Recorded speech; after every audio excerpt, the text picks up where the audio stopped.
Sometimes the most powerful stories are not the ones shouted from rooftops or splashed across newspaper headlines in bold black letters.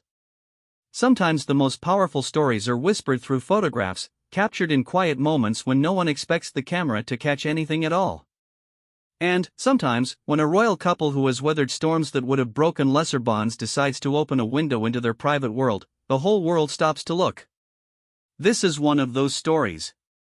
This is a story about love that survived doubt, illness that tested faith, and a family that chose to share pieces of their heart with millions of strangers who had been waiting, hoping, and praying alongside them through the darkest days anyone could imagine. When the year 2025 began, Catherine, the Princess of Wales, was still finding her footing after what she would later describe as one of the most difficult periods of her entire life.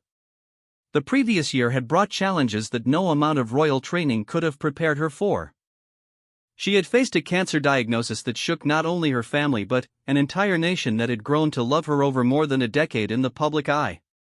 She had undergone surgery, endured months of chemotherapy, and spent countless hours wondering what the future might hold for her husband William, and, most importantly, for their 3 beautiful children who needed their mother to be strong even when she felt anything but strong inside.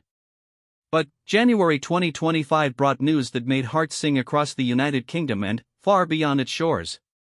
Catherine announced that she was officially in remission from cancer. The words she shared carried the weight of a journey that only those who have walked through similar valleys could truly understand. She spoke of relief, of gratitude, and of the long road that still stretched ahead of her. She did not pretend that everything was suddenly perfect or that the fear had completely disappeared. Instead, she spoke with the kind of honest vulnerability that had always made people feel connected to her, as though she were not just a princess living in palaces but a woman, a mother, and a wife who understood pain and joy in equal measure. William stood beside her through every moment of that difficult journey, adjusting his schedule around school runs and hospital appointments, putting his family before royal duties whenever the choice presented itself. He had learned from watching his own mother navigate the impossible pressures of royal life that being present for his children mattered more than any official engagement ever could. And so he was there, holding hands in waiting rooms, reading bedtime stories when Catherine was too tired to climb the stairs, and reminding her every single day that she was not facing this battle alone. The children, Prince George, Princess Charlotte, and Prince Louis, had grown remarkably during those challenging months. George, who would turn 12 in the summer of 2025, carried himself with a quiet maturity that sometimes surprised even his parents. He understood more than they perhaps realized about what his mother had been through, and he handled that knowledge with grace beyond his years. Charlotte, approaching her 10th birthday in May, had become something of a little caretaker herself, always checking on her mother and making sure everyone in the family was happy and comfortable. And Louis, the youngest at nearly 7, continued to bring joy and laughter into every room he entered, his boundless energy a constant reminder that life goes on even when shadows threaten to darken the brightest days. As winter slowly released its grip on the English countryside and spring began to paint the gardens of Windsor with fresh colors, the Wales family prepared for something they had been planning for quite some time. They were going to move into a new home, a place they hoped would represent a fresh start after so much difficulty. Forest Lodge, nestled within the beautiful expanse of Windsor Great Park, would become what many described as their forever home, a place where they planned to raise their children and eventually settle into the next chapter of their royal lives when William would one day become king. The decision to leave Adelaide Cottage, where they had lived since 2022, was not made lightly. That 4-bedroom home had served them well during the early years of their Windsor life, providing the privacy and normalcy they craved for their growing children. But Adelaide Cottage also held difficult memories now, memories of doctor visits and worried conversations, of sleepless nights and tear-stained pillows, of a family learning to navigate uncertainty while the whole world watched and wondered. William reportedly referred to their time there with a heavy heart, acknowledging that every corner of that home seemed to hold an echo of the fear and anxiety they had experienced during Catherine's illness. Forest Lodge offered something different. It was larger, certainly, with 8 bedrooms instead of 4, giving each of the children their own space as they grew older and needed more independence. But, more than that, it represented possibility. The Georgian-style mansion, originally built in the 1770s, sat surrounded by woodland and featured beautiful period details that Catherine, with her keen eye for design and her appreciation for history, found deeply appealing. There was a ballroom for entertaining, tennis courts for family games, and marble fireplaces that would warm cold winter evenings. But, perhaps most importantly for a family that treasured their time in nature, there was access to a private lake where they could swim, explore, and simply be together away from the endless pressure of public attention.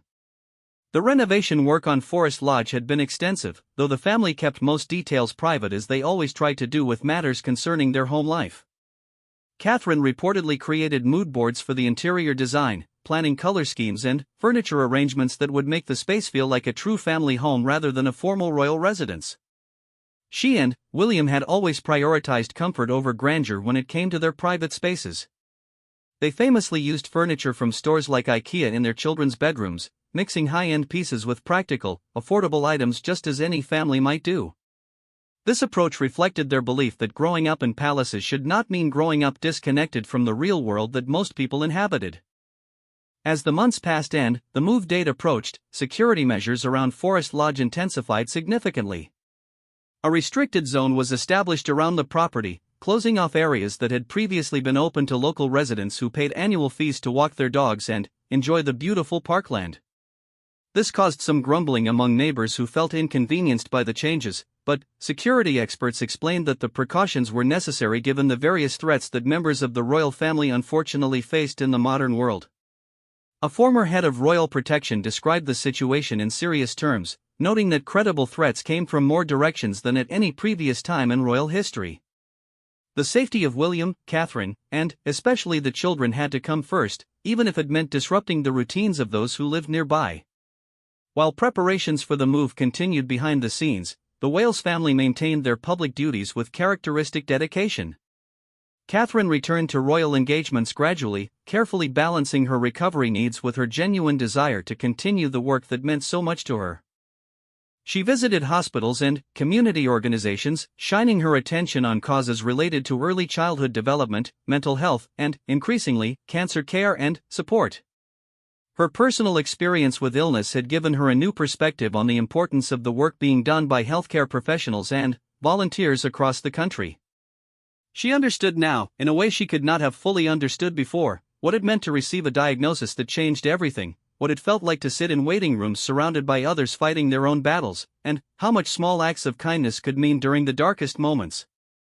William continued his own important work through initiatives like Homewards, his ambitious project aimed at ending homelessness in the United Kingdom. He traveled to communities across the country, meeting with local leaders and volunteers, listening to the stories of those who had experienced homelessness firsthand, and working to develop solutions that could make a real difference in people's lives. The Earthshot Prize, his global environmental award program, remained another major focus, celebrating innovators around the world who were developing solutions to the planet's most pressing environmental challenges. In November, he would travel to Rio de Janeiro, Brazil, for the annual Earthshot Prize ceremony, leaving Catherine and the children at home but carrying with him the pride of his family and everything he was trying to accomplish.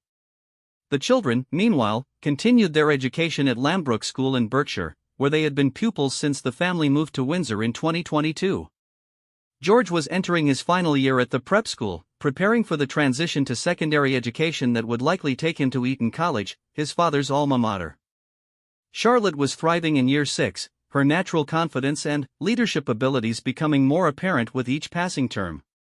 And Louis, now in year 3, was the youngest of the Wales children to attend Lambrook, following in the footsteps of his older siblings while carving out his own unique path. Their parents remained actively involved in school life, doing pick-up and drop-off whenever their schedules allowed, attending matches and performances, and maintaining the close relationships with teachers and other parents that helped their children feel normal despite their extraordinary circumstances. Spring brought important moments for the family as they participated in significant national commemorations. In May, Catherine and Charlotte appeared together at events marking the 80th anniversary of Victory in Europe Day, a poignant reminder of the sacrifices made by previous generations and the importance of remembering history even as the world continued to change in ways those who fought in the Second World War could never have imagined.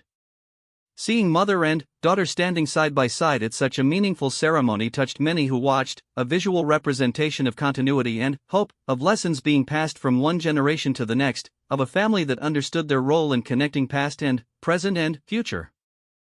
June brought Trooping the Colour, the magnificent annual celebration of the monarch's official birthday that fills the streets of London with pageantry and pride. The previous year's ceremony had marked Catherine's first major public appearance since her cancer diagnosis, a moment so anticipated and so emotional that it had dominated headlines around the world. This year felt different, more relaxed somehow, as Catherine stood on the famous balcony of Buckingham Palace alongside William and their 3 children, waving to the crowds gathered below. She wore an elegant blue coat by Catherine Walker, coordinating beautifully with Charlotte, who stood beside her in a complementary shade. The boys looked handsome in their formal attire, George increasingly resembling his father as he grew taller each year, Louis still young enough to fidget and make faces that delighted photographers and spectators alike. The summer months brought a welcome opportunity for the family to retreat from public view and simply enjoy being together. They spent time at their beloved Anmer Hall in Norfolk, the country home that had been a gift from Queen Elizabeth and remained one of their favorite places to escape the pressures of royal life. There they could walk in the gardens, play games in the fields, and enjoy the kind of simple pleasures that busy schedules often made impossible during the rest of the year. They also traveled to Balmoral, the Scottish estate where the royal family traditionally gathers during August, maintaining connections with extended family members while introducing the children to traditions that stretched back generations. George celebrated his 12th birthday in July with his family around him, the milestone marked by the release of a new photograph that showed just how much the young prince had grown. He was no longer the chubby-cheeked baby who had captivated the world when he was born in 2013, or even the shy little boy who had clutched his father's hand on his first day of school. He was becoming a young man, thoughtful and serious, aware of the enormous responsibility that lay in his future, but also allowed to be a normal kid who loved football and hockey and spending time with his siblings. William and Catherine had worked hard to give him that balance, protecting him from excessive public attention while also gradually preparing him for the unique role he would one day inherit. As autumn approached and the children returned to school for what would be their last year all together at Lambrook, the family's attention turned increasingly to the upcoming move to Forest Lodge. The original plan had been to relocate around Christmas time, but the timeline accelerated when builders managed to complete essential work ahead of schedule. In late October, William and Catherine hosted a thank-you party at a local pub near their new home, gathering the workers and staff who had labored so hard to prepare Forest Lodge for their arrival. It was a characteristic gesture from a couple known for their genuine appreciation of the people who supported them, a recognition that even royalty depends on the dedication and skill of countless others to accomplish anything meaningful. The move itself happened during the children's half-term break from school, allowing them to settle into their new bedrooms and explore their new surroundings before returning to classes. It was a significant transition for all of them, leaving behind the home where they had spent the past 3 years and embracing a new chapter that they hoped would be filled with happier memories. William later admitted that the move had been challenging, with unexpected twists and complications along the way, but they were tackling everything together as they always did. Catherine, for her part, threw herself into the decorating work she had been planning for months, assembling those mood boards and making decisions about colors and furnishings that would transform Forest Lodge from an historic property into a warm and welcoming family home.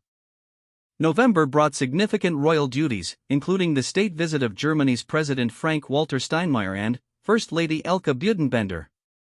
William and Catherine were front and center in the welcoming ceremonies, their roles as future king and queen bringing responsibilities that could not be delayed or delegated regardless of what was happening in their personal lives.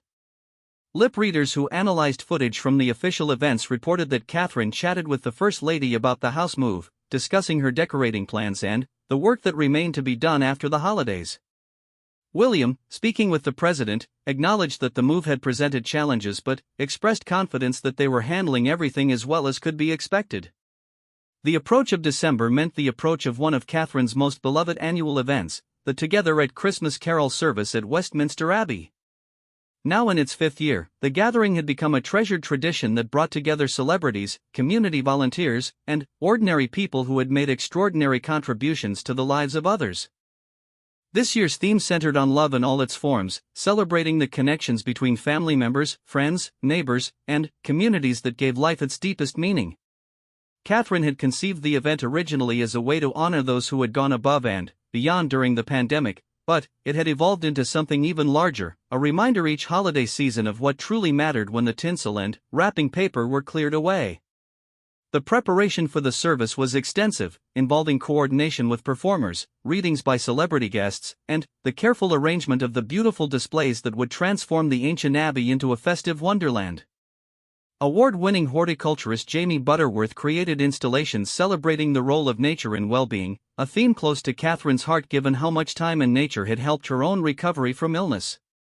The Royal Horticultural Society contributed wreaths made by young people and ambassadors, including the beloved television personality Mary Berry.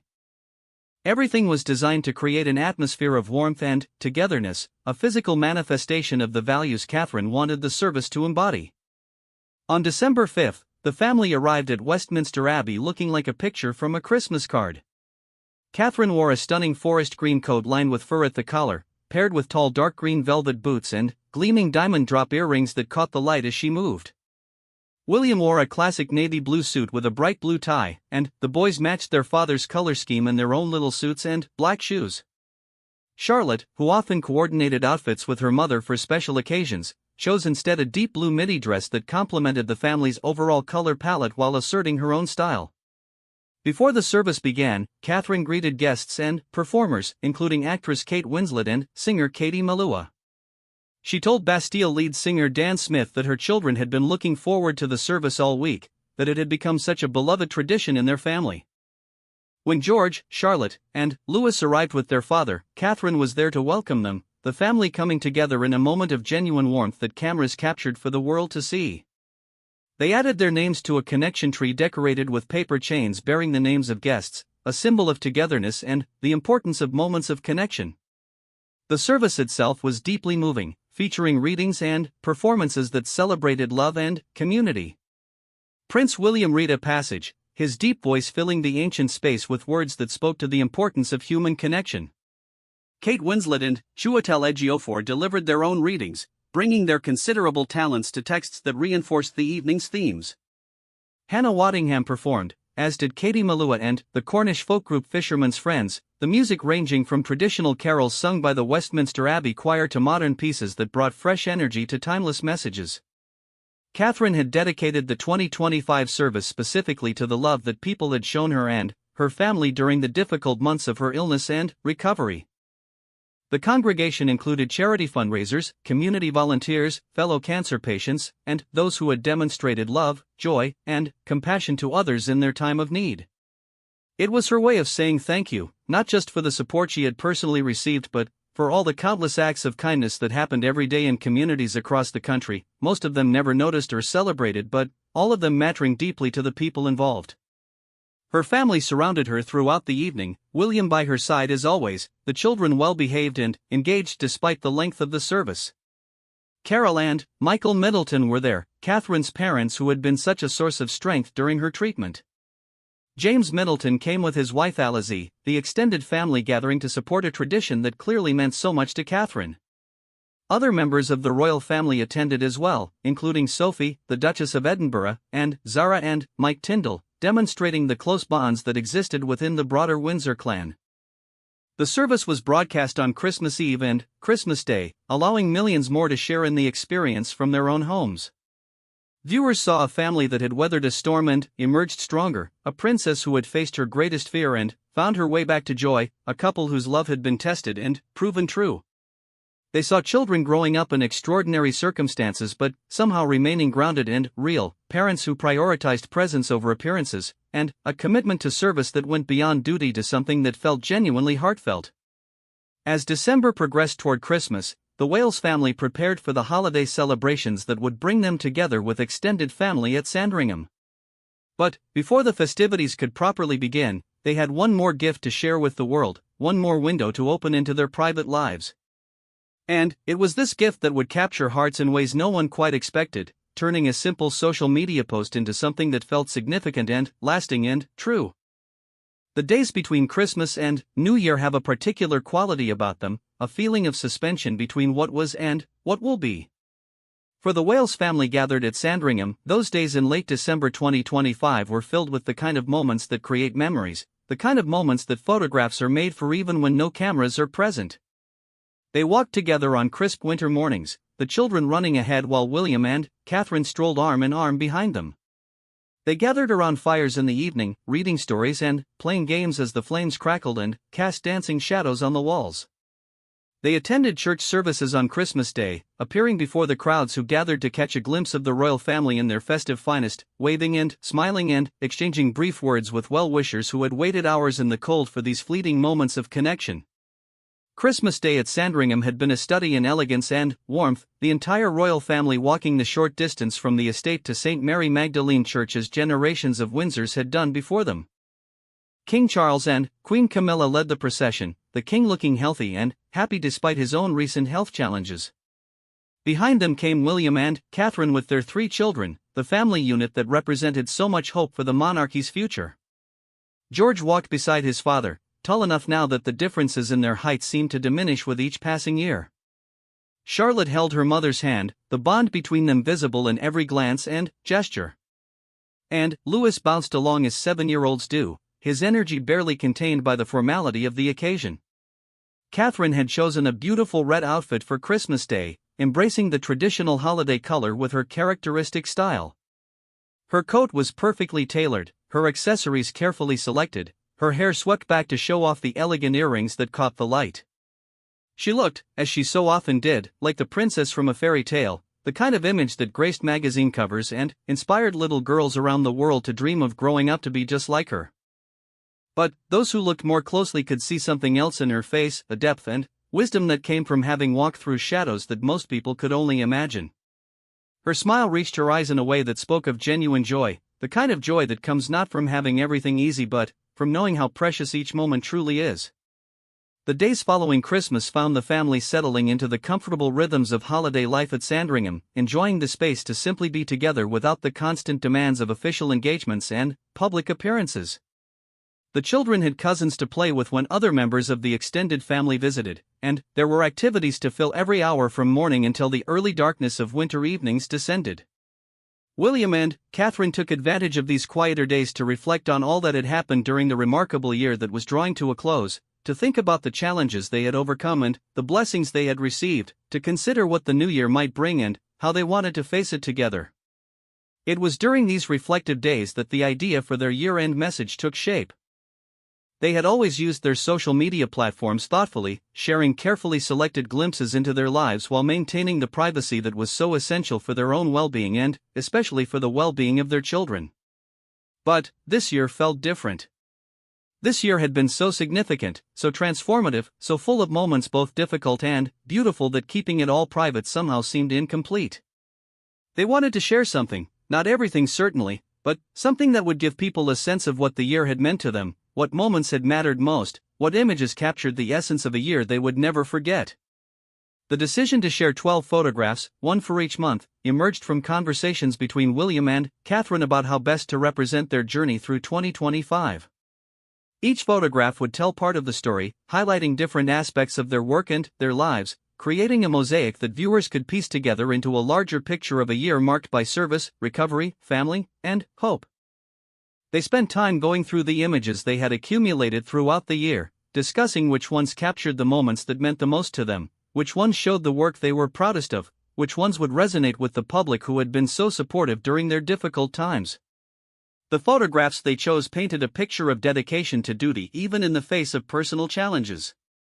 January showed William and Catherine together at a Holocaust Memorial Day ceremony, their faces solemn as they lit candles to honor the memory of those who perished and to mark the 80th anniversary of Auschwitz's liberation. It was a fitting image to begin the year, a reminder that their role required them to bear witness to history, to stand in solidarity with those who had suffered, to carry forward the commitment to remembrance that helped ensure such horrors would never be repeated. February's photograph showed Catherine on a solo visit to HMP Style, a women's prison where she met with former and current inmates who had received support from Action for Children. It was the kind of engagement that exemplified her approach to royal duty, not simply cutting ribbons and making speeches but genuinely connecting with people whose lives had taken difficult turns, listening to their stories, learning from their experiences, and shining a light on the work being done to help them rebuild their futures. The visit came at a time when Catherine was still recovering from her illness, making her decision to prioritize this engagement even more meaningful. March featured Catherine at the Irish Guards St. Patrick's Day Parade, another solo appearance that demonstrated her growing confidence in carrying out duties on her own. The annual parade was always a colorful and joyful occasion, filled with tradition and pageantry, and Catherine's presence as colonel of the regiment brought special meaning to the celebrations. She stood tall and proud in her emerald green outfit, embodying the spirit of the occasion while also representing the continuity and stability that the royal family provided in uncertain times. April's image showed William and Catherine visiting the Isles of Mull and Iona together, embracing nature in one of Scotland's most beautiful regions. The couple had always shared a love of the outdoors, and this trip reminded viewers of the importance they placed on experiencing the natural world, on stepping away from the confines of official residences and feeling the wind and water and earth that connected them to something larger than themselves. Scotland held special meaning for them as well, being the place where they had first met as university students more than 2 decades earlier, where their friendship had blossomed into love, where their story had truly begun. May's photograph captured a poignant moment from the VE Day anniversary commemorations, showing William and George talking with veterans who had served during the Second World War. The image of father and son standing together, honoring those who had sacrificed so much for their country, carried multiple layers of meaning. It showed the passing of lessons from one generation to the next, the importance of teaching children to respect and remember history, and the gradual introduction of George to the public duties that would one day define his life. William clearly wanted his children to understand that their privilege came with responsibility, that being royal meant serving others rather than simply being served. June's entry showed the family at Trooping the Colour, that magnificent annual celebration that brought crowds to London and cameras to Buckingham Palace. The photograph captured a moment of genuine joy, the family together on what had become one of their most anticipated annual engagements. After the uncertainty of the previous year, when Catherine's attendance had been in question until almost the last moment, this year's celebration felt like a triumph, a declaration that they had made it through and were ready to face whatever came next together. July featured Catherine at Wimbledon, presenting the trophy to the men's singles winner Jannik Sinner. As patron of the All England Lawn Tennis Club, Catherine had long been associated with the tournament, her presence in the Royal Box a highlight of the summer social season. The photograph showed her in her element, combining her love of sport with her official role, connecting with athletes and spectators alike in an environment that brought her obvious pleasure. That George and Charlotte had attended the finals with their parents made the occasion even more special, though the family chose not to include the children in this particular image, maintaining their careful approach to protecting their privacy. August's photograph highlighted Catherine's launch of animated films through the Royal Foundation Centre for Early Childhood, showcasing her ongoing commitment to issues affecting young children and families.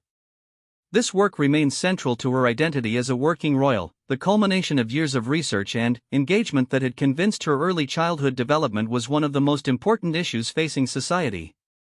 The films represented a new approach to reaching parents and caregivers with important information, using animation to make complex messages accessible and engaging. September's image captured a dramatic moment as William and Catherine approached Marine One during President Trump's state visit to Windsor. The photograph showed them in their role as representatives of the United Kingdom, welcoming foreign leaders with the grace and professionalism that their positions demanded. It was a reminder that beneath the personal stories and family moments, William and Catherine carried responsibilities that touched on international relations and global diplomacy, that their lives included aspects that few people could truly understand or relate to. October showed William meeting with the President of Estonia, continuing the diplomatic duties that form such an important part of royal work. These meetings might not generate the same excitement as family photographs or fashion moments, but they represented the substance behind the spectacle, the genuine work of building relationships between nations that helped maintain peace and cooperation in an increasingly complicated world. November's photograph showed William in Brazil, playing volleyball on Copacabana Beach ahead of the Earthshot Prize ceremony in Rio de Janeiro. The image captured a moment of joy and informality, a reminder that even amid serious work on environmental issues, there was room for fun and human connection. William's commitment to environmental causes had only deepened over the years, driven by his belief that protecting the planet was one of the most important things his generation could do for those who would come after them. December completed the collection with William at the Welsh Guard Christmas party at Combermere Barracks, engaging with military families during the holiday season. The military had always held special significance for the royal family, and William's presence at such gatherings demonstrated his genuine appreciation for those who served their country in uniform. It was a fitting end to a year that had been marked by service in so many forms. When the photographs were released on social media on December 30th, the response was immediate and overwhelming. People around the world paused in their own end-of-year reflections to look through the images, to piece together the story they told, to feel connected to a family they had followed and worried about and celebrated throughout the year. The caption accompanying the post was simple but effective, reading simply "Some unseen favorites from 2025" with a message wishing everyone a happy new year and thanking them for a brilliant year while looking forward to 2026. Royal watchers and media commentators immediately began analyzing every aspect of the release. They noticed that only one photograph included any of the children, a choice that reflected William and Catherine's ongoing commitment to protecting George, Charlotte, and Louis from excessive public exposure. The 12 images focused almost entirely on official duties and public engagements, drawing a clear line between the family's work life and their private life. This approach had been consistent throughout their marriage, but it seemed even more deliberate in the wake of Catherine's illness, as though the experience had reinforced their determination to keep certain aspects of their lives sacred and protected. Some observers noted that George's appearance in the VE Day photograph could be explained by the fact that he was attending an official engagement and that he stood second in the line of succession, gradually being introduced to the public responsibilities he would one day inherit. But Charlotte and Louis were nowhere to be seen in any of the 12 images, despite having accompanied their parents to several of the events pictured. The Wimbledon photograph, for instance, showed only Catherine presenting the trophy, not the family gathering in the royal box that had attracted so much attention at the time. It was a subtle but significant choice, one that spoke volumes about the family's priorities and values. The photographs also revealed interesting details about the year for those who looked closely. They showed Catherine at various stages of her recovery, from the earlier months when she was still finding her footing to the later engagements when she appeared fully restored to her previous energy and engagement. They showed William stepping up in his role as heir to the throne, representing his father at important events and carrying out duties that would only increase as time went on. They showed a couple who had found ways to support each other's work while also maintaining their individual identities and interests. The reaction from the public was overwhelmingly positive. Comments poured in from around the world, praising the photographs, expressing appreciation for the glimpse into the family's year, and sharing personal messages of support and admiration. Many people wrote about how much Catherine's recovery had meant to them, how they had followed her journey with concern and hope, how seeing her looking healthy and happy in these photographs brought them genuine joy. Others focused on the family dynamic visible in the images, the obvious love and partnership between William and Catherine, the way they seemed to balance each other perfectly. News outlets across the globe covered the release, analyzing the photographs and placing them in the context of everything that had happened during the year. Headlines celebrated the positive end to what had been such a challenging period, emphasizing the themes of resilience, recovery, and hope that the images seemed to embody. Fashion commentators examined Catherine's outfits in each photograph, noting her choices and tracking the designers and pieces she had worn throughout the year. Political analysts discussed the diplomatic implications of certain images, particularly those involving international leaders and state visits. The release also sparked conversations about the nature of royal social media in the modern age. William and Catherine had long been skilled at using these platforms to connect with the public, sharing content that felt personal without being invasive, curated without feeling calculated. Their Christmas card photograph, released earlier in December, had already generated significant attention with its intimate family portrait taken in a field of daffodils, showing all 5 family members in coordinating outfits that emphasized their unity and warmth. The 12 photographs built on that earlier release, creating a comprehensive picture of a year that had tested and ultimately strengthened them. Some commentators contrasted the Wales family's approach to social media with that of other members of the royal family, noting the careful balance William and Catherine maintained between accessibility and privacy. They did not overshare or allow cameras into every aspect of their lives, but neither did they retreat so completely from public view that people felt disconnected from them. They seemed to understand intuitively what the public wanted to see and how much they were willing to reveal, navigating the complicated territory of modern celebrity with remarkable skill. the timing of the release was also significant. Coming just hours before New Year's Eve, the photographs served as both a reflection on the past and a transition to the future. They acknowledged all that had happened during 2025 while looking forward with optimism to what 2026 might bring. The message was clear: the family had faced challenges but had come through them together, and they were ready for whatever the new year might hold. As midnight approached and fireworks prepared to light up skies around the world, William and Catherine were likely with their children and extended family, celebrating the arrival of the new year in whatever way felt right to them. The public would not see these moments, would not know exactly how they marked the transition from one year to the next. But the photographs they had shared gave people enough to feel connected, enough to feel that they knew something meaningful about this family that so many had come to care about. The new year began with continued hope and anticipation. Catherine's January announcement of her remission had set a positive tone that carried through the entire year, and, as 2026 dawned, there was every reason to believe that the coming months would build on that foundation. The family was settled in their new home at Forest Lodge, the children were thriving at school, and William and Catherine were fully engaged in the work that gave their privileged positions meaning and purpose. Looking back at the 12 photographs from 2025, one could trace not just the events of a single year but the evolution of a family over time. William, now in his early 40s, had grown into a man who seemed comfortable with his future responsibilities while remaining devoted to his present priorities as husband and father. Catherine, having faced and overcome a health challenge that would have devastated many, had emerged with a new depth and appreciation for life that showed in every photograph, every public appearance, every interaction captured by cameras. Together they represented something that people found increasingly rare and precious, a partnership built on genuine love and shared values, tested by adversity and proven strong. The children who appeared in their Christmas card and family photographs had grown so much that longtime royal watchers sometimes struggled to reconcile these young people with the babies they remembered from years earlier. George at 12 was thoughtful and increasingly mature, beginning to understand the unique path his life would follow. Charlotte at 10 was confident and kind, already showing the qualities that would serve her well whatever role she eventually played in the royal family.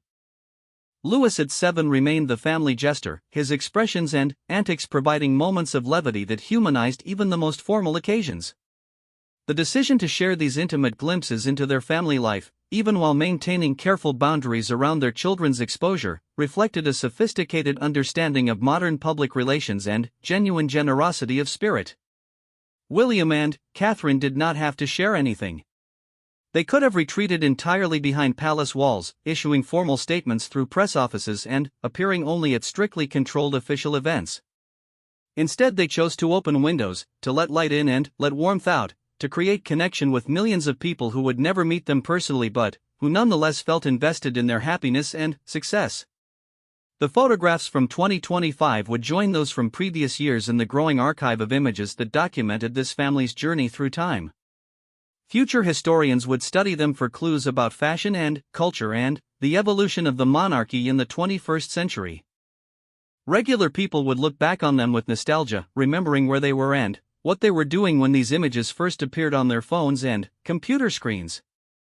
And the family themselves would surely revisit these photographs in years to come, remembering the difficult times they had overcome and the joy they had found on the other side. As the first days of 2026 unfolded, there was much to look forward to and much to be grateful for. The story of Catherine and William was far from over. Indeed, in many ways it was still just beginning, with decades of service and family life and new chapters yet to be written stretching out before them. But the remarkable year of 2025, with all its challenges and triumphs, would always hold a special place in that story. It would be remembered as the year when they faced their greatest fears and emerged stronger. The year when they moved into their forever home and began a new chapter. The year when they opened their hearts to the world through 12 carefully chosen photographs that said more than words ever could about love, resilience, and hope. The story of how Catherine and William found each other reads like something from a romantic novel, the kind of tale that screenwriters might have invented if real life had not already provided such perfect material. It began in a Scottish university town more than 2 decades before those photographs were shared at the end of 2025, in the early years of a new millennium when the world was different in so many ways and when neither of them could possibly have imagined the journey that lay ahead. William Arthur Philip Louis Windsor arrived at the University of St. Andrews in the autumn of 2001, a young man carrying the weight of extraordinary expectations on his shoulders. He was the son of the future king, the grandson of a beloved queen, and the heir to a position that came with responsibilities most people could not begin to comprehend. He was also grieving, still processing the devastating loss of his mother Diana, who had died in a Paris car crash just 4 years earlier when William was only 15 years old. The world had watched that funeral, had seen the young princes walking behind their mother's coffin, had worried about how they would cope with such public loss at such tender ages. Catherine Elizabeth Middleton arrived at St. Andrews that same autumn, a young woman from an entirely different world. She had grown up in Bucklebury, a village in Berkshire, the eldest daughter of Michael and Carol Middleton. Her parents had met while working as flight attendants for British Airways and had later founded a successful party supplies business that made them wealthy enough to send their children to excellent schools. Catherine, who her friends called Kate, had been educated at Marlborough College, where she excelled academically and athletically, captaining the field hockey team and earning a reputation as a serious and level-headed student. The two freshmen moved in the same circles almost from the beginning. Both were studying art history, sharing lectures and seminars, and the particular camaraderie that develops among students navigating the same academic challenges. They became friends first, part of a group that socialized at local pubs and studied together in libraries, and gradually formed the bonds that university life tends to create among young people finding their way in the world. In 2002, a charity fashion show changed everything. The event was designed to raise money for good causes, featuring student models walking a runway in various outfits. Catherine was among the models, and she appeared at one point wearing a sheer black lace dress over what appeared to be a bikini beneath. William was in the audience, reportedly having paid £200 for a front row seat. According to those who were present, he could not take his eyes off her. Whatever had been growing between them quietly during months of friendship crystallized into something more that evening. By their second year at university, William and Catherine were living together along with two other friends in a 4-bedroom Edwardian townhouse in Fife. The arrangement might have raised eyebrows in previous generations, but in the early 2000s it was perfectly normal for university students to share accommodations. Those who knew them at the time reported seeing them frequently in each other's company, socializing at their favorite pubs and slowly becoming something more than just friends and flatmates. Catherine was reportedly dating another student when they first moved in together, but that relationship ended, and by Christmas of 2003 William and Kate were romantically linked in the eyes of those around them. The relationship became public knowledge in March 2004 when photographers captured them together at a ski resort in Switzerland. The images showed a young couple comfortable in each other's company, sharing a chairlift and clearly enjoying their time together away from the pressures of ordinary life. A friend confirmed to reporters at the time that their romance had been going on for a bit, acknowledging what close observers had suspected for months. From that moment on, Catherine Middleton's life would never be the same. She had become Kate, the girlfriend of the future king, and the intense scrutiny that came with that designation would follow her for years to come. They graduated together from St. Andrews in 2005, with William's father Charles, stepmother Camilla, and grandparents all present to witness the ceremony. The graduation photographs showed two young people on the cusp of adulthood, their futures stretching out before them full of possibility and uncertainty in equal measure. William faced decisions about his career and his responsibilities to the crown. Catherine faced the particular challenge of waiting, of being patient while William navigated the complicated expectations of his position and family. The years following graduation tested their relationship in ways that tabloid headlines made painfully public. William pursued military training, eventually becoming a helicopter pilot for the Royal Air Force.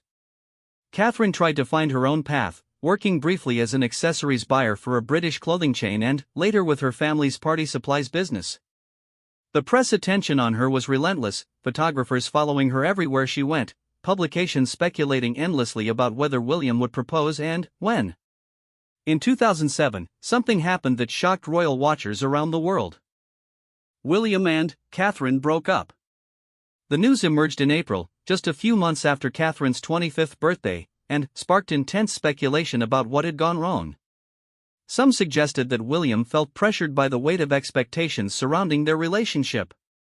Others speculated that he simply was not ready for the commitment that marriage to Catherine would represent. Catherine reportedly left England for a trip to Ireland with friends, needing space to process the heartbreak that millions of young women around the world could understand even if they could not relate to the extraordinary circumstances surrounding it. But the separation was brief. Within a few months, William and Catherine were back together, having apparently realized during their time apart just how much they meant to each other. The reconciliation was quieter than the breakup had been, the couple returning to their relationship with a new understanding of what they wanted and what they were willing to sacrifice to achieve it.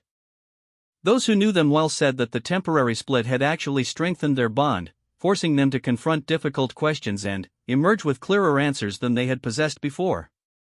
The years that followed were marked by growing speculation about when William would finally propose. Royal commentators analyzed every public appearance for signs that an engagement might be imminent. Catherine earned nicknames like Weighty Katie from tabloids impatient for wedding bells. She bore the scrutiny with remarkable grace, maintaining her composure and her dignity even as photographers tracked her every movement and publications critiqued her every outfit and choice. In 2010, William was posted to Wales for training as a search and rescue pilot with the Royal Air Force. Catherine moved to be near him, demonstrating the commitment and flexibility that would characterize their partnership in years to come. She was willing to uproot herself, to follow him to remote postings, to adapt her own life to accommodate the demands of his unusual position. This willingness to prioritize their relationship over other considerations spoke volumes about the depth of her feelings and her understanding of what life with William would require. The proposal came in October 2010 during a private holiday in Kenya. William chose a location that held special meaning for him, a place connected to the Africa that had captivated him since childhood and that remained important to his environmental and conservation work. The ring he placed on Catherine's finger was not new but ancient in terms of royal history, the same 18-carat white gold ring with its 12-carat oval Ceylon sapphire and 14 round diamonds that his father had given to his mother Diana when they became engaged nearly 30 years earlier. The choice of Diana's ring was deeply significant. William wanted to include his mother in this moment somehow, to give her a connection to a future she would never see. He explained in interviews after the engagement announcement that the ring was his way of making sure his mother did not miss out on the excitement, that she remained present even in her absence. Catherine would carry Diana's memory on her finger every day of her life as princess and, eventually as queen, a constant reminder of the woman who had come before her and the legacy she was joining. The engagement was publicly announced on November 16, 2010, at St. James Palace, where William and Catherine posed for photographs and gave interviews that the world devoured with fascination. Catherine wore a stunning blue dress that matched the sapphire of her ring, looking every inch the princess she was about to officially become. She spoke of how nervous she had been meeting the royal family, of how supportive they had been, of how excited she was about the future. William looked at her with obvious love and pride, the shy young man who had lost his mother transformed into a confident adult ready to share his life with the woman beside him. The wedding was set for April 29, 2011, and the months leading up to that date saw preparation on a scale that few non-royal events could match. Westminster Abbey, the ancient church where monarchs had been crowned and married for centuries, was chosen as the venue. Sarah Burton of the fashion house Alexander McQueen was secretly commissioned to design Catherine's dress. Guest lists were compiled and debated, security arrangements planned and refined, every detail considered and reconsidered in the knowledge that billions of people around the world would be watching. When the day finally arrived, London was ready. An estimated 1 million spectators lined the streets, hoping to catch a glimpse of the carriage processions that would carry members of the royal family and, eventually, the bride herself through the capital. Inside Westminster Abbey, nearly 1,900 guests took their seats, including heads of state, celebrities, and friends and family of the couple. The atmosphere crackled with anticipation as the hour of the ceremony approached. Catherine traveled to the Abbey in a car with her father Michael, the man who had worked as a flight attendant and built a business and raised a family and now found himself escorting his daughter to marry the future King of England. The dress that had been kept secret for so long was finally revealed as she emerged from the car, and the collective gasp from those watching could practically be heard around the world. It was perfection, a combination of tradition and modernity, with long sleeves and a lace appliqué bodice handmade by the Royal School of Needlework at Hampton Court Palace. The design incorporated roses, thistles, daffodils, and shamrocks, representing all four nations of the United Kingdom. She walked down the aisle on her father's arm, passing beneath 20-foot trees brought in to transform the abbey into a kind of enchanted forest. William stood waiting at the altar with his brother Harry beside him as best man. When he turned and saw Catherine approaching, those watching on television screens across the globe saw something genuine and unguarded in his expression, a moment of pure emotion that cut through all the pageantry surrounding them.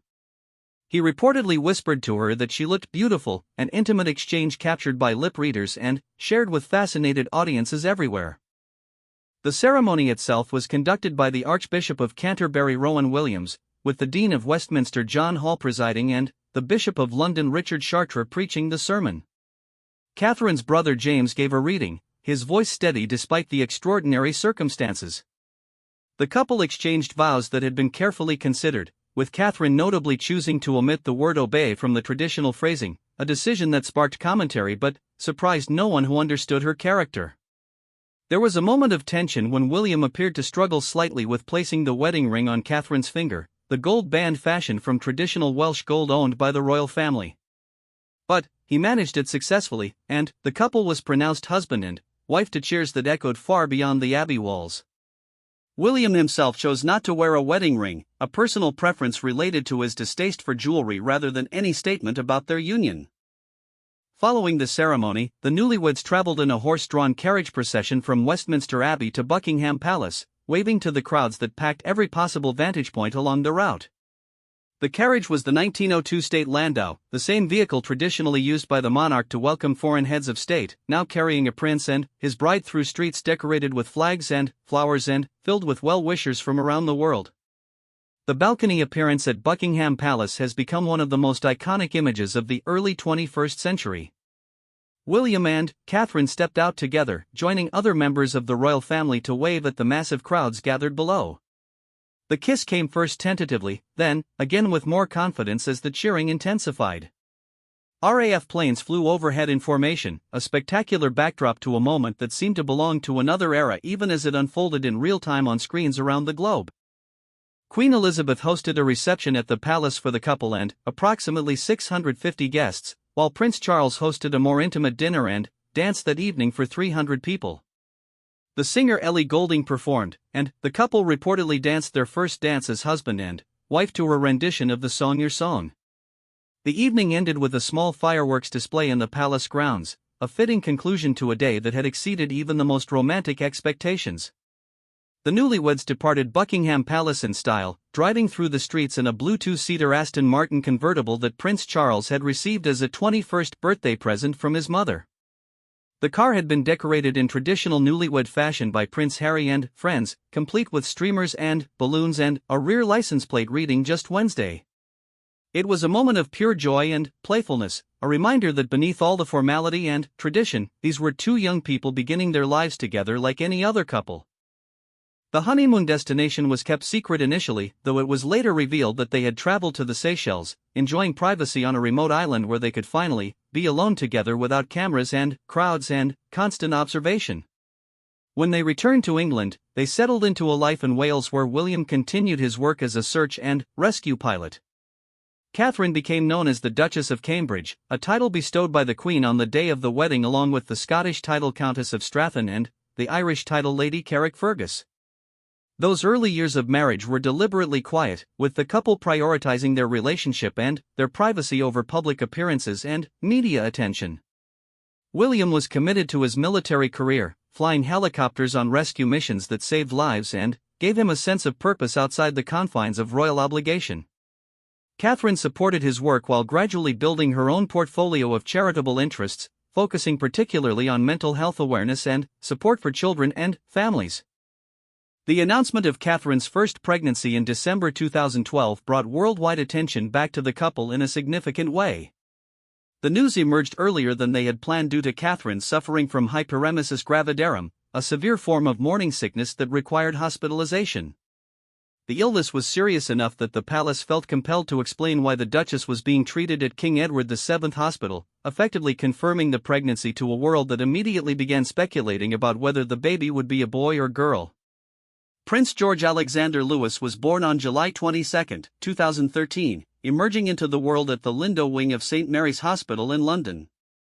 William and Catherine presented their son to the world on the hospital steps the day after his birth, an image that became instantly iconic and drew comparisons to the presentation of William himself on those same steps more than 30 years earlier. The new parents looked exhausted but overjoyed, Catherine particularly radiant despite the physical demands of childbirth and the knowledge that millions of eyes were focused on their every move. Princess Charlotte Elizabeth Diana arrived on May 2, 2015, her name a tribute to multiple members of the royal family including William's late mother. Like her brother, she was introduced to the world on the steps of the Lindo wing, Catherine emerging in a floral dress with her new daughter wrapped in a blanket, William standing proudly beside her, young George at home preparing to meet his new sibling. Charlotte would grow to become known for her confidence and spirit, often stealing the show at public appearances with her waves and expressions and obvious comfort in front of cameras. Prince Louis Arthur Charles completed the family when he was born on April 23, 2018, once again at St. Mary's Hospital. By this point, the world had become accustomed to these Lindo wing appearances, but there was still something magical about watching William and Catherine present their third child, about imagining the joy in their home as George and Charlotte welcomed a new brother. Louis would become famous in his own right for his animated behavior at public events, his facial expressions and dance moves bringing smiles to faces around the world.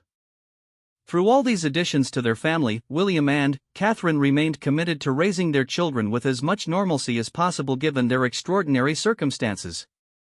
They chose schools based on educational philosophy rather than tradition alone, sent their children on playdates with classmates whose families had no royal connections, and insisted on doing school runs themselves whenever their schedules allowed. They wanted George, Charlotte, and Louis to understand that their privileges came with responsibilities, that kindness and humility mattered more than titles and palaces, that being royal meant serving others rather than simply enjoying the benefits of position. The family that gathered for those remarkable photographs at the end of 2025 had been built over more than 2 decades of love, patience, challenge, and growth. From that first meeting in a Scottish university town to the unprecedented journey through Catherine's cancer treatment and recovery, William and Kate had faced together everything that life had thrown at them. They had weathered public scrutiny and private grief, celebrated births and mourned losses, navigated the complex demands of duty while protecting the sanctity of their family life. The photographs they shared were not just records of a single year but windows into a partnership that had been tested and proven, strengthened by adversity and sustained by genuine love. The darkness arrived without warning in January 2024, turning a year that had begun with ordinary expectations into something that would test the Wales family in ways they could never have anticipated. What started as planned abdominal surgery became something far more frightening when post-operative tests revealed the presence of cancer. The diagnosis came as a shock, the kind of news that transforms everything in an instant, rearranging priorities and perspectives and forcing confrontation with mortality in ways that most people spend their lives avoiding. Catherine was admitted to the London clinic on January 17 for what the palace initially described as a planned procedure.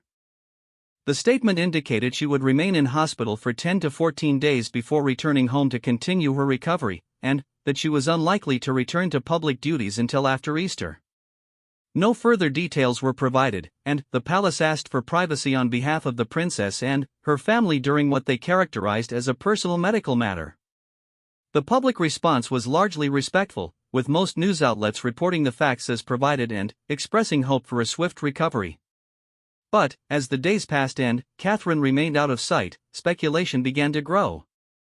The void of information created space for rumors and theories, some relatively innocent and others more troubling. Social media became a breeding ground for wild speculation, with everything from conspiracy theories to amateur medical diagnoses spreading through platforms where the line between news and fiction had long since blurred. William cancelled engagements to be with his wife during her recovery, prioritizing his role as husband and father over his responsibilities as heir to the throne. He arranged his schedule around school runs, ensuring that George, Charlotte, and Louis felt as little disruption as possible to their daily lives even as their mother recuperated from major surgery. The children knew something was wrong, of course. Children always sense when their parents are worried, when the atmosphere in a home shifts in ways that defy easy explanation. But William and Catherine were determined to protect them from the worst of the anxiety, to maintain as much normalcy as possible while navigating unprecedented circumstances. The weeks stretched on and Catherine did not appear in public. Questions mounted about her condition, her recovery, her whereabouts. A photograph released by the palace in March backfired spectacularly when news agencies noticed apparent signs of digital manipulation and withdrew the image, sparking a fresh wave of speculation and criticism. Catherine herself was forced to issue a statement acknowledging that she had edited the photo, apologizing for any confusion caused and explaining that she sometimes experimented with editing like many amateur photographers. It was an unwanted distraction from her recovery, a reminder of how even the most innocent actions could be scrutinized and misinterpreted in the glare of modern media attention. Then came the video. On March 22, Catherine appeared in a recorded message that answered the questions so many had been asking while raising far more difficult concerns than anyone had imagined. She sat on a bench at Windsor, wearing a striped sweater and jeans, looking directly at the camera as she delivered news that would dominate headlines around the world. She had cancer. The surgery in January had been successful, but tests afterward had found that cancer was present. She had been undergoing preventative chemotherapy, treatment designed to reduce the risk of the cancer returning. The video was remarkable in its vulnerability and honesty. Catherine spoke about the shock of the diagnosis, about the difficult process of telling her children in a way they could understand, about the support she had received from William, who stood beside her as a source of comfort and reassurance. She asked for privacy and for time, explaining that she needed to focus on her recovery and on her family rather than public appearances and official duties.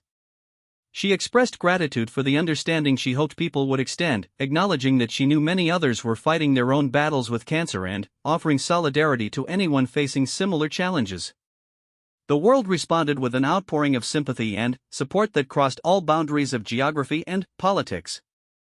Messages flooded in from leaders and celebrities, from ordinary people who had been touched by cancer in their own lives, from longtime royal watchers and those who had never given the monarchy much thought before. There was something about Catherine's honesty, about her willingness to share such personal news in such a public way, that resonated with people regardless of their usual feelings about royalty or celebrity.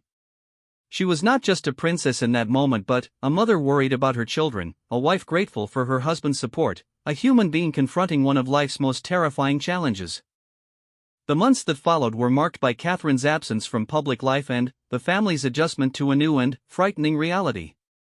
William increased his workload to cover for his wife while also remaining present for their children, a balancing act that required careful planning and genuine sacrifice. The children continued at Lambrook School, their routines maintained as much as possible despite the upheaval at home. Extended family members, particularly Catherine's parents Carol and Michael, provided support that allowed the nuclear family to focus on what mattered most. Glimpses of Catherine emerged occasionally during those difficult months. She was seen at a Windsor farm shop in March, looking healthy enough to spark hope among those who had worried about her condition. In June, she appeared briefly and unexpectedly at Trooping the Colour, joining her family on the Buckingham Palace balcony in what would be her first major public appearance since the diagnosis. She wore a white and navy Jenny Packham dress and looked beautiful if somewhat fragile, her smile genuine but her eyes betraying the exhaustion of someone still in the midst of a difficult journey. The reception she received from the crowds was thunderous, a wall of sound that communicated more than any words could about how much people had worried and how relieved they were to see her.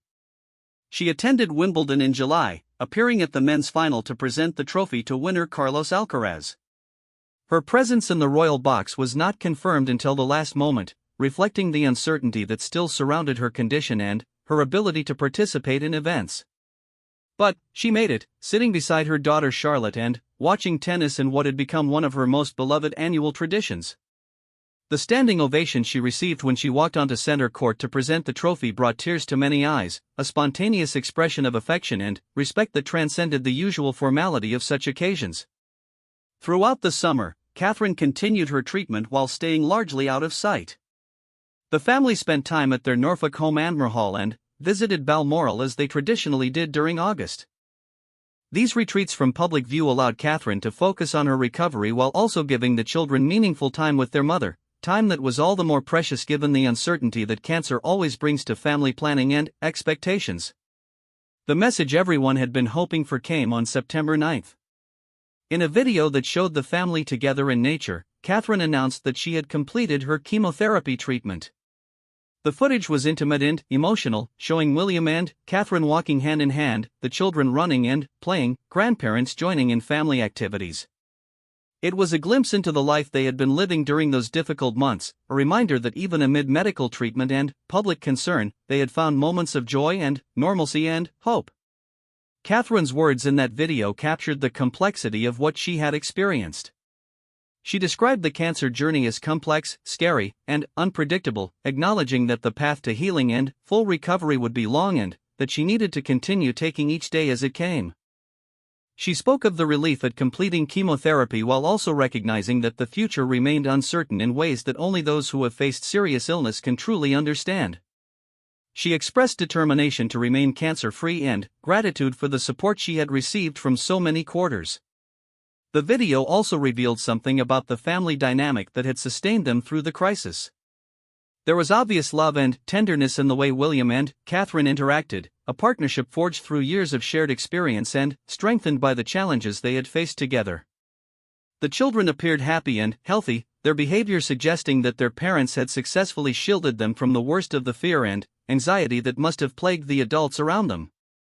Even Catherine's parents were included, a reminder of the extended family network that provided stability and support when it was needed most.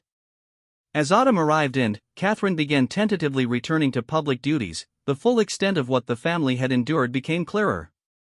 She visited Southport in October with William, meeting families affected by a tragic stabbing attack that had claimed young lives and devastated a community. It was her first official public engagement since completing chemotherapy, and her choice of this particular event spoke volumes about her priorities. She was not using her return to the spotlight for glamorous occasions or celebration but for the kind of meaningful engagement that had always characterized her best work as a royal. The Festival of Remembrance and Remembrance Sunday in November saw Catherine standing alongside other members of the royal family, honoring those who had served and sacrificed for their country. She had not missed these important commemorations since becoming a working royal, and 2024, despite all its challenges, would be no exception. Her presence at the cenotaph and the Royal Albert Hall demonstrated her commitment to duty even when her own health remained a concern, her understanding that some occasions transcend personal circumstances and require participation regardless of private difficulties. November also brought Catherine's annual Together at Christmas Carol service at Westminster Abbey, an event she had created and nurtured since its inception in 2021. The 2024 service took on special significance given everything she had been through, becoming an opportunity to thank those who had supported her and to encourage others facing their own battles. The theme centered on empathy and compassion, values that Catherine had always championed but that resonated more deeply now that she had experienced vulnerability in such profound ways. The Christmas period provided welcome opportunities for family togetherness. The traditional Christmas Day appearance at St. Mary Magdalene Church in Sandringham showed Catherine looking healthier and happier than she had in months, her smile reaching her eyes in a way that suggested genuine joy rather than public performance. The family photograph released for the occasion featured all five of them together, coordinating outfits conveying unity and warmth, the parents standing close while the children gathered around them. It was exactly what people needed to see, confirmation that the worst was behind them and that better days lay ahead. The announcement of Catherine's remission in January 2025 brought the difficult chapter of her cancer journey to what everyone hoped would be a positive conclusion.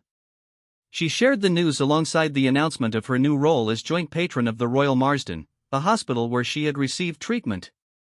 It was characteristic of Catherine to transform her personal experience into an opportunity for advocacy and service, to use her platform to raise awareness and support for others facing similar challenges. She hoped that by supporting groundbreaking research and promoting patient and family well-being, many more lives might be saved and the experience of all those impacted by cancer might be transformed. The recovery process continued throughout 2025, with Catherine describing it candidly as a roller coaster journey that did not follow the smooth upward trajectory many people expected. During a visit to Colchester Hospital in July, she spoke openly about the difficulties of the post-treatment period, explaining that putting on a brave face and getting through treatment was in some ways easier than dealing with the emotional aftermath that came when the active fighting was done. She acknowledged that the zigzag nature of recovery surprised her, with good days followed by hard days in patterns that could not always be predicted or controlled. This honesty endeared her further to the many people who had followed her journey with concern and hope. By sharing the reality of cancer recovery rather than presenting a sanitized version of easy triumph over adversity, Catherine provided comfort and validation to others going through similar experiences. Her willingness to admit that she found it really difficult helped normalize the struggles that cancer survivors often face but sometimes feel pressured to hide or minimize. Through all of this, William remained her constant support and partner. He had rearranged his life during her treatment, stepping back from some duties while stepping up for others, always keeping his family at the center of his priorities. The experience had clearly deepened their bond, adding new dimensions to a relationship that had already weathered so many tests over more than 2 decades together. When they appeared together at public events in late 2025, there was a tenderness in their interactions that spoke of shared hardship and mutual gratitude, of two people who understood how precious each moment together truly was. The decision to share those 12 photographs at the end of 2025 must be understood in the context of everything the family had experienced. They were not simply showcasing a year of royal engagements but documenting a journey of recovery and renewal. Each image represented a moment when Catherine had been well enough to participate, strong enough to engage, determined enough to continue the work that gave her life meaning beyond her roles as wife and mother. The photographs told a story of resilience without requiring words, showing rather than telling what the family had achieved in the face of circumstances that could have broken lesser bonds. As 2026 began and the family settled into their new home at Forest Lodge, there was every reason to believe that the worst was behind them. Catherine's remission offered hope for the future, the new house represented a fresh start, and the children were thriving despite the disruptions of the previous years. William approached his 40s with a clear sense of purpose and priorities. Catherine faced the future with the perspective that only serious illness can provide, and together they were ready for whatever came next. The photographs they had shared captured moments of joy and service, duty and connection. They showed a woman who had faced her mortality and emerged determined to make every moment count. They showed a man who had learned early in life the pain of losing his mother and who was determined to be present for his own family in ways that his circumstances sometimes made difficult. They showed children growing up in extraordinary circumstances but grounded in love and stability that their parents worked hard to provide. And they showed a partnership that had been tested by everything life could throw at it and had proven unbreakable. The photographs that William and Catherine shared at the end of 2025 were more than just images captured on cameras and released through social media platforms. They were windows into a way of approaching royal life that this couple had been developing since they first took on official duties more than a decade earlier. They represented choices about transparency and privacy, about duty and family, about connection with the public and protection of the personal. Understanding those photographs means understanding the philosophy that guided their release, the values that shaped their selection, and the vision for monarchy that William and Catherine have been quietly building throughout their time in the public eye. From the very beginning of their marriage, William and Catherine made clear that their approach to royal life would differ from previous generations. They prioritized hands-on parenting over the traditional reliance on nannies and staff, insisting on doing school runs themselves whenever possible, attending sporting events and performances that mattered to their children, and creating memories through shared experiences rather than delegating childhood moments to others. This was not a rejection of royal tradition so much as an adaptation of it, a recognition that modern families operate differently than families of 50 or 100 years ago and that the monarchy would need to evolve to remain relevant and relatable. The children remained central to everything they did, and the careful boundaries they maintained around George, Charlotte, and Louis reflected a sophisticated understanding of both the pressures of modern celebrity and the specific challenges of royal childhood. William had grown up in the relentless glare of media attention, had experienced the particular cruelty of